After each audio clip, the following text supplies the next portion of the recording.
had the Asian side, you had the Japanese over there, then they would have invaded China. You know what I mean? Because they were already in China. Remember that? We made sure, you know. And then they came from both sides, from the Pacific and from the Atlantic to attack America. Right? After they already got Britain, Canada would have fallen like a grape. They could have taken over America, and Hitler would rule the world. Then he would have destroyed the Japanese because he don't like Japanese. He was a big racist. Remember Hitler? So I think you have a misconception about Ron Paul that he would not go to war on any case. You're talking about somebody who signed the involvement in the legislation to go and get Osama bin Laden in a country that we weren't at peace with. Okay, so he actually went to war unlike all the other people. Unlike Obama, he actually fought and served. Well, you remember when Romney. Obama was campaigning and he wanted to bring all the troops home and all that and get us out of everywhere? Yeah. Well, he's just a puppet. So. Well, once he became president, he realized he couldn't just do that. Well, I'm sure his handlers told him he couldn't do that. Yeah. Well, all the people funding him and since I was a kid, funding his campaign, and it's well, a very powerful lobby in the when military you become a president, industry. you have the responsibility of our influence in the world. Working for your shareholders. And when you want to do something and you realize the situation, you can't probably always do what you promised. That happens with every president that comes in. They realize the realities that they didn't know when they campaigned. You know, Or they're not actually in control. They're not privy to everything. There's a lot of secret things. When you become elected president, they come over here, and the last administration, everything is really going on that was top secret. They show you JFK's assassination from a different angle. Well, I don't know. No, they tell you really what's going on in the world that you, before you were president, you weren't supposed to even know about. And sometimes it's frightening. And when you walk out of that meeting after you got it from the last administration, what's really happening? Well, his first meeting was the Bilderberg Group. I don't know if you're familiar with that. What's that about? It's basically a group that's, how would I explain it?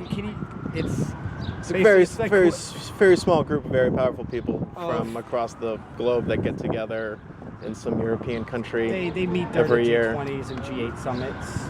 Oh, like the riots fall off. They like to you can Google make it. money to small countries, and when they can't pay it back, they take over all their private industries and corporations, and then you have situations where people are paying almost $5 for a bottle of water because we own all the water. It's just look up at the history of Venezuela. I mean, it was a complete revolt.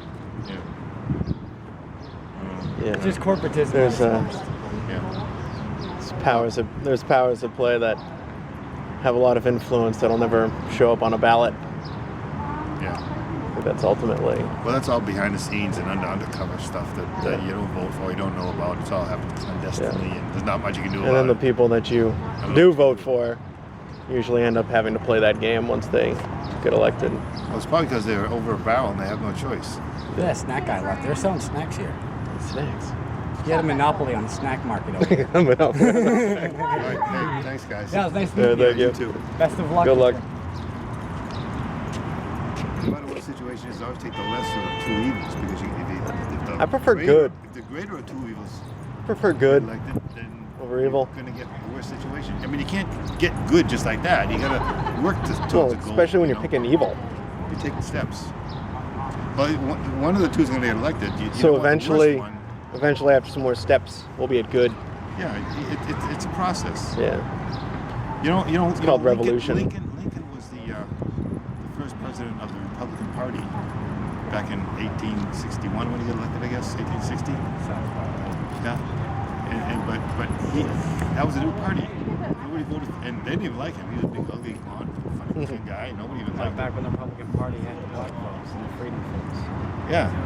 And he was the Now it first seems president. like the blacks are all Democratic for some reason. Oh, they are. The Democratic Party are the Gimme Party. They want to put the money from the government. And they're killing the taxpayers. So people who work pay the federal government. Federal government takes money, gives it to people who are on the dole. And the Democratic Party are getting their votes from people that are on the dole. And they keep supporting those things, that they get, the welfare, the food stamps, and all that. You gotta remember, the people who collect from the state are the majority of the voters.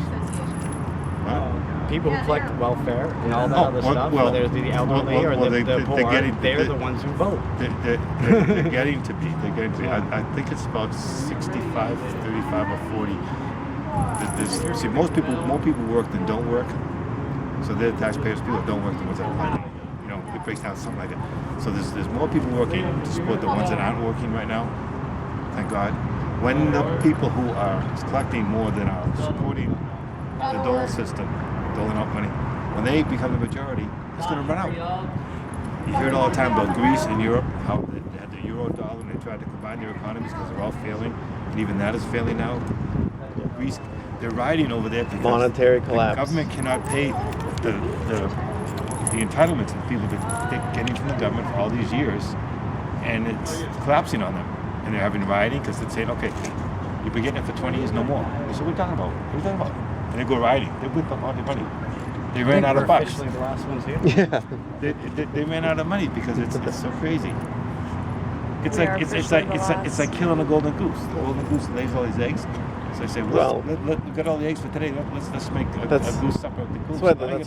That's why the Federal Reserve kicks in and starts doing its little legal counterfeiting operation. And yeah, well, that's just making your money less spendable because it's a dollar looks like 50 cents. It's all now, going. You know? It's all going to the gas military machine. And food is raising in prices when it's just a devaluation of our dollar.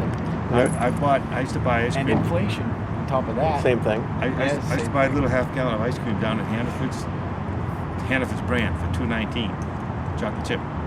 Bought it last week for $2.89 because the gas prices going up. So after they had what they had in the store, right now the new shipment came in at a higher price. What'd you pay for that? What'd you pay for that as a kid? Oh, I don't know, but that was 50 years ago. Yeah. But the thing is, in 3 months it's gone up 70 just cents that much. From the last time I bought it to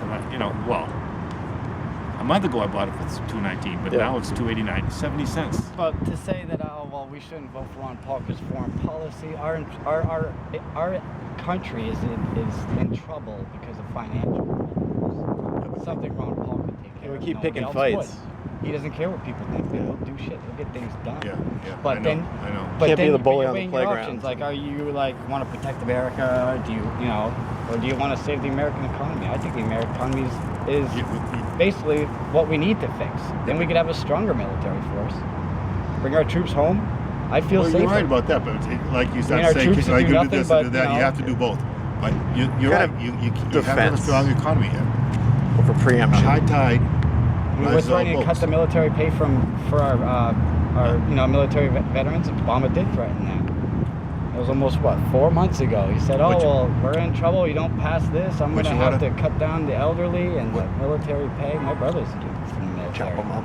No, you don't cut the pay. What you do is you get a smart group of Somebody people left their sunglasses who look at some of the military armaments that we have. Some of these jet fighters that are way advanced that we don't even need anymore. Can't even use them in Iraq. The technology is way ahead of World War II. There hasn't been a jet fighter on jet fighter dogfight since the Korean War. Exactly. So I understand where you're coming Exactly. from. We've got this high technology that we don't even use, and we're fighting guerrilla wars and terrorists now. We should cut back on some of the military hardware. One thing that's good is the aircraft carriers. They go over to the Straits of Hormuz there where they're threatening to cut off the oil. We steam in one of our aircraft carriers, and they tow the line. It's called gunboat diplomacy. They had it years ago. You show Didn't strength. have it during the 70s, right? With the gas prices then. And Had the same trouble with the Hormuz. Carter didn't have any balls to use it. But you show your strength, and they're wild threats that back off. They do. Of course they do. So our military regulates some of the economic things that we need. It works hand in hand. But it's an excessive military. You don't need like 20 carriers, and we got 4 that we can put around the world, and you move them. That's the American empire. It's what we do best now. Yes. We're the #1 arms dealer in the world. It's $1 trillion industry. If Our we main really export do, is Big weapons money. for other people we don't even agree with. Huge I know, cash. it's crazy. $1 trillion But industry. do you ever read about the British Empire when they had India and they had all these places, and they got kicked all back out? They don't have an The empire important anymore. part that always gets ignored. The sun still sets on there. If we wanted to occupy lands, we would have had Germany, we would have had Japan, we would have had a lot of China, we could have had Korea if we wanted that, we could have had all kinds of places. What have we got? We got the Philippines. We don't want the financial burden. We'll just stick a base there and No, stick our but nose in everybody's if we business really for the wanted next an 30, empire, 50 years. we could have conquered the world when we got the atomic bomb.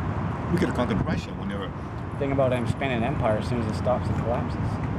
You become sustaining. Your empire is built on the blood of It'd be kind of war. weird to And it stop a becomes genocide so you financial could commit one. obligation after a while. Yeah, it's very difficult to conquer You know, people in their own when, land. Like, we when got Roman dibs finally got on that England, they genocide, put a so- wall up through half of it because they couldn't fight the barbarians for very long. As soon as the wall went up, they called it Hadrian's Wall.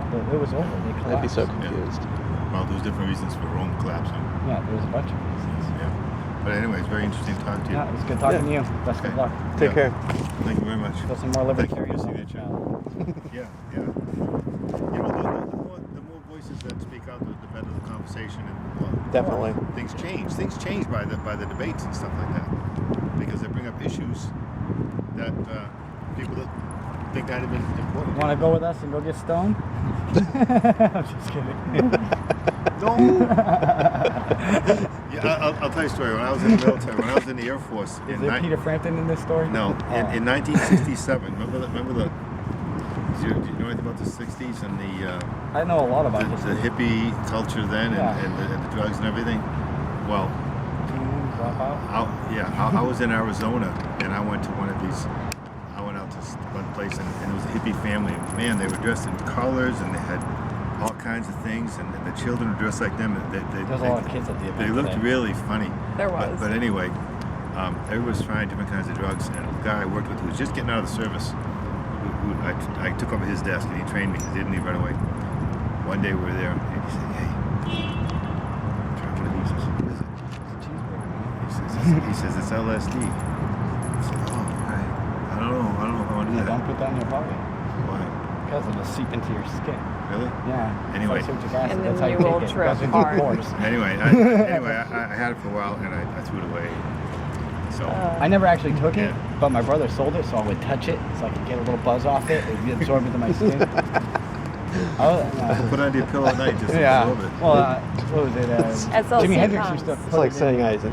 Yeah, there was I a didn't movie, inhale. SLC Punk. There was a dealer. He was running from the cops. And Never sprinklers tried it, turned but I on while it was in touched his pocket. And he had like 1,000 hits of acid absorbed, and he went to a mental institution. I just wonder what would happen to me if I Besides, I don't do ate drugs. I smoke pot. it. That's better than smoking that thing. Yeah, it is actually. All right, thank you. Have a good one. Yeah. So what next, fellas? Did you get his drug story? Got the whole thing. Yay!